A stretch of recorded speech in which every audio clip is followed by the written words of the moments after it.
Bab 42, Rumah Keluarga Cahyadi. Kak Michael, kita harus merayakannya dengan makan-makan. Bagaimana kalau pergi ke Hotel Royal Semesta? Tanya Robin. Kamu mau pamer pada Bastian, kan? Michael tersenyum. Jangan sebutin, bajingan itu jauh lebih kaya dariku. Dia selalu memamerkan kekayaannya di depanku. Kali ini aku juga harus pamer. Robin melihat bahwa Michael menatapnya, dan kemudian berkata sambil tersenyum.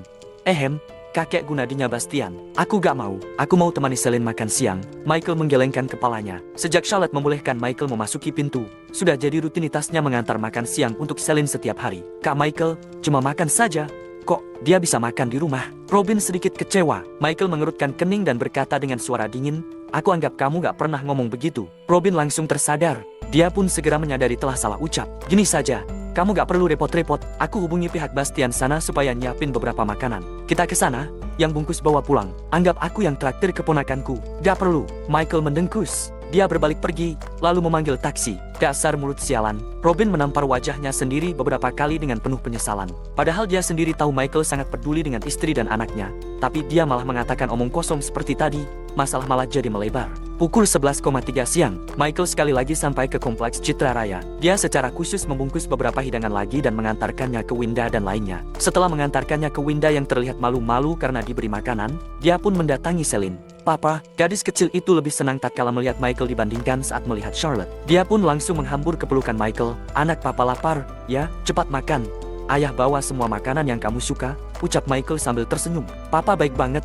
Aku cinta papa, Celine bersorak. Michael ragu-ragu sejenak saat melihat betapa lahapnya si kecil memakan makanannya. Akhirnya, dia mengeluarkan ponselnya untuk menghubungi Charlotte. Ada apa? Panggilan pun dengan cepat terhubung ke Charlotte. Ada, aku ingin ngomong sesuatu sama kamu. Michael mengerutkan bibirnya, lalu kembali berkata, pagi ini, aku menghasilkan hampir 400 miliar. Di ujung telepon sana, Charlotte tidak bersuara. Charlotte, kamu lagi dengerin aku? Gak, Michael bertanya ragu-ragu. Buat apa kamu ngomongin itu sama aku? Kamu menghasilkan 20 triliun sekalipun. Itu karena kemampuanmu sendiri, gak ada hubungannya denganku, kata Charlotte. Michael bisa mendengar suara Charlotte gemetar. Bagaimanapun, Charlotte hanyalah pekerja kantoran biasa. Sangat aneh jika dia begitu tenang saat mendengar Michael mampu menghasilkan hampir 400 miliar.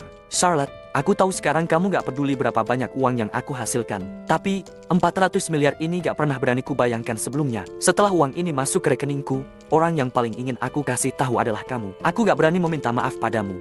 Tapi aku hanya berharap kamu gak menolak kebaikanku padamu dan Celine lagi. Boleh, ya, suara Michael sangat lembut. Dia mengutarakan isi hatinya secara perlahan. Charlotte juga tidak mencela, apalagi menutup telepon. Dia sepertinya mendengarkan dengan tenang. Saat kita bercerai, aku setuju kamu meminta hak asuh Celine padaku. Michael bergumam.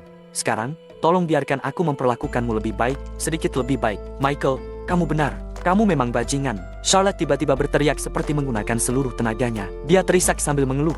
Setelah itu, telepon langsung ditutup begitu saja. Sedangkan Michael hanya bisa menarik napas dalam-dalam.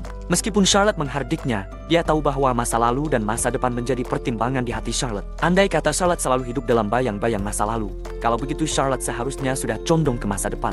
Setelah Celine tidur siang, Michael dengan meninggalkan kompleks Citra Raya. Dalam perjalanan kembali ke apartemen, tidak lama kemudian Robin kembali menghubunginya. Ada apa? Nada bicara Michael pura-pura tidak puas. Hei, Kak Michael, lagi-lagi aku merindukanmu, jawab Robin sambil tersenyum. Cepat ngomong saja, jangan berbelit-belit, ucap Michael marah. Tapi dia merasa sikap Robin lucu. Bukankah tempo hari kamu menyuruhku buat menyiapkan beberapa kue kering? Aku sudah menyiapkannya. Mau kuantar ke sana? Tanya Robin. Boleh, datanglah ke apartemen, ucap Michael. Baiklah. Michael menggelengkan kepalanya setelah telepon ditutup. Dia sebenarnya tahu bahwa ucapan Robin tadi tidak ada maksud apapun. Hanya saja, dia benar-benar tidak ingin mendengar kata lain mengenai hal-hal yang tidak memedulikan Charlotte dan Celine, meski yang mengatakannya adalah orang lain. Kali ini, Robin pasti ketakutan. Michael yakin dia tidak akan berani membicarakan hal itu lagi. Begitu kembali ke apartemen, Robin sudah menunggu di sana. Alih-alih naik ke atas, dia hanya berdiri di luar mobil sambil menunggu Michael dengan menenteng banyak barang. Cuma sepatah kata saja mampu membuat tuan muda Robin yang sombong bersikap merendah begini. Kayaknya aku harus pamerin ke orang lain. Nih, Michael tertawa sambil berjalan. Kak Michael, ucapanku sebelumnya sangat menyenggungmu. Aku janji kelak pasti akan mengutamakan kakak ipar dan keponakanku, ujar Robin. Minggir sana. Mereka istri dan anakku, memangnya perlu kamu prioritaskan, kata Michael sambil tersenyum. Mereka mengobrol sebentar, tapi Robin masih ada urusan. Jadi, dia pergi dengan tenang setelah mendapati Michael tidak marah padanya. Michael juga tidak menanyakan berapa harga hadiah ini, sebab Robin pasti akan mengatakannya cerewet. Lagi pula, tadi pagi dia dan Robin telah menghasilkan uang 400 miliar. Sekitar jam 4 sore, Michael naik taksi menuju rumah keluarga Cahyadi. Keluarga Cahyadi tinggal di wilayah Kabupaten Melaya di bawah yurisdiksi Kota Samudera. Jaraknya sekitar setengah jam perjalanan dari apartemen. Begitu sampai di sana, hari sudah gelap. Malam musim gugur membawa hawa dingin. Michael sendiri tak mampu membedakan apakah dirinya gugup atau kedinginan. Intinya, begitu dia turun dari mobil, entah kenapa tubuhnya menggigil. Pasangan tua itu pantas memarahiku setelah apa yang aku lakukan selama beberapa tahun terakhir. Michael menghibur dirinya sendiri dengan berbicara seperti tadi. Lantas dia bertekad memasuki kebun komunitas tempat tinggal keluarga Cahyadi. Rumah nomor 502, unit 2, gedung ke-6. Michael pun mengetuk pintu. "Siapa?" Suara mantan ibu mertuanya, Mary, terdengar dari dalam rumah. Michael hanya diam. Hingga pintu masuk terbuka, Michael baru membuka mulutnya saat Mary menatapnya dengan raut wajah terkejut. "Ibu."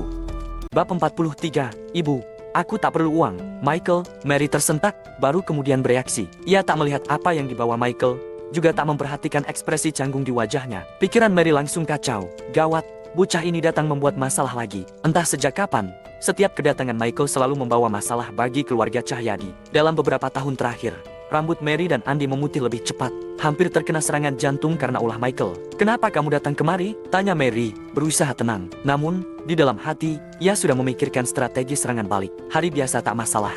Tapi hari ini pacar Stephen juga ada di sini. Ini kunjungan pertama pacar Stephen, dan Mary tak ingin hubungan Stephen terganggu jika mengetahui Michael sebagai kakak iparnya. "Ibu," Michael memulai, namun Mary langsung memotong. "Michael, kamu dan Charlotte sudah bercerai. Bisakah kamu berhenti mencari masalah dengan kami?" Michael terdiam.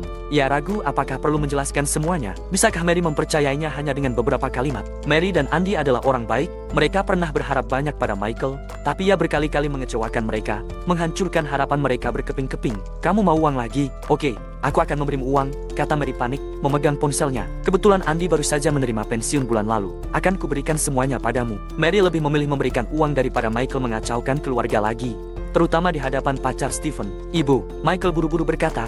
"Bu, aku tidak perlu uang. Kamu mau apa?" tanya Mary, matanya berkaca-kaca. "Michael, sudah bertahun-tahun, ayah Charlotte sampai hampir sakit karena perbuatanmu. Apalagi yang kamu inginkan?"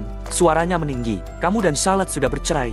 Kenapa kamu masih tidak ingin melepaskan kami? Apa perlu kami mati dulu baru kamu puas?" Meskipun sudah mempersiapkan diri, dada Michael terasa sesak mendengar kata-kata Mary. Wanita baik hati dan sederhana ini bahkan tak pernah berbicara sekeras ini padanya. Mary sangat baik padanya. Kenapa ia bisa memaksa Mary sampai berubah seperti ini? "Michael, jujur saja, pacar Stephen ada di sini hari ini. Kalau kamu mau membuat masalah, biar aku mati di depanmu." Mary menggunakan ancaman kekanak-kanakan untuk memaksa Michael pergi. "Ibu," Michael berseru, lalu berkata dengan lembut, "Aku datang bukan untuk membuat masalah. Karena hampir hari raya Imlek, aku datang mengantar kue kering. Aku harap ibu dan ayah selalu sehat." Michael meletakkan beberapa bungkusan besar kecil di lantai, lalu berjalan ke bawah. Barulah Mary menyadari isi bungkusan itu. Ia tak percaya. Menantunya datang memberi mereka banyak barang. "Michael, tunggu!" teriak Mary. Michael menghentikan langkahnya. "Kamu dapat uang dari mana?" tanya Mary, mengerutkan kening. 5 kata sederhana itu membuat mata Michael berkaca-kaca. Meskipun Mary membencinya, Mary khawatir dengan asal-usul uang itu dan masa depannya. "Ibu, aku sudah memulai bisnis lagi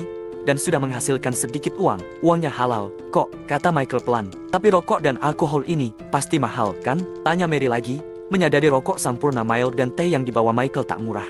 "Tidak mahal, Bu. Kalau ayah sudah menghabiskannya, aku akan beli lagi," jawab Michael. Mary menggigit bibirnya. Ia merasa perkataannya tadi terlalu kasar. Michael datang menjenguk, ia malah memarahinya. Mary sangat baik, sifat baik Charlotte pasti menurun darinya. "Ibu, dulu aku berbuat banyak kesalahan. Wajar ibu marah dan memukulku," kata Michael, mengerti pikiran Mary. "Aku tidak akan berlama-lama. Ibu pulang saja dulu. Kue kering ini bisa ibu berikan pada pacar Stephen." Mary ragu sebentar, lalu berkata, "Sudah hampir jam kelima. Lebih baik kamu makan dulu sebelum pulang." Ia langsung menyesalinya. Michael menggeleng. "Ibu, aku tidak akan mengganggu kalian lagi. Lain kali aku datang lagi." Mary terheran-heran. Hari ini Michael tidak meminta uang, tidak membuat masalah.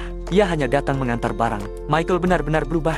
"Istriku, kamu bicara sama siapa? Makanannya hampir gosong." Tiba-tiba Andy berseru. Wajah Mary langsung berubah. Ia langsung berkata, "Kak Fanny dari lantai atas yang datang mengantar barang." Andy sudah berdiri di belakang Mary dan melihat Michael. "Kamu?" Wajah Andy langsung muram. "Dasar brengsek.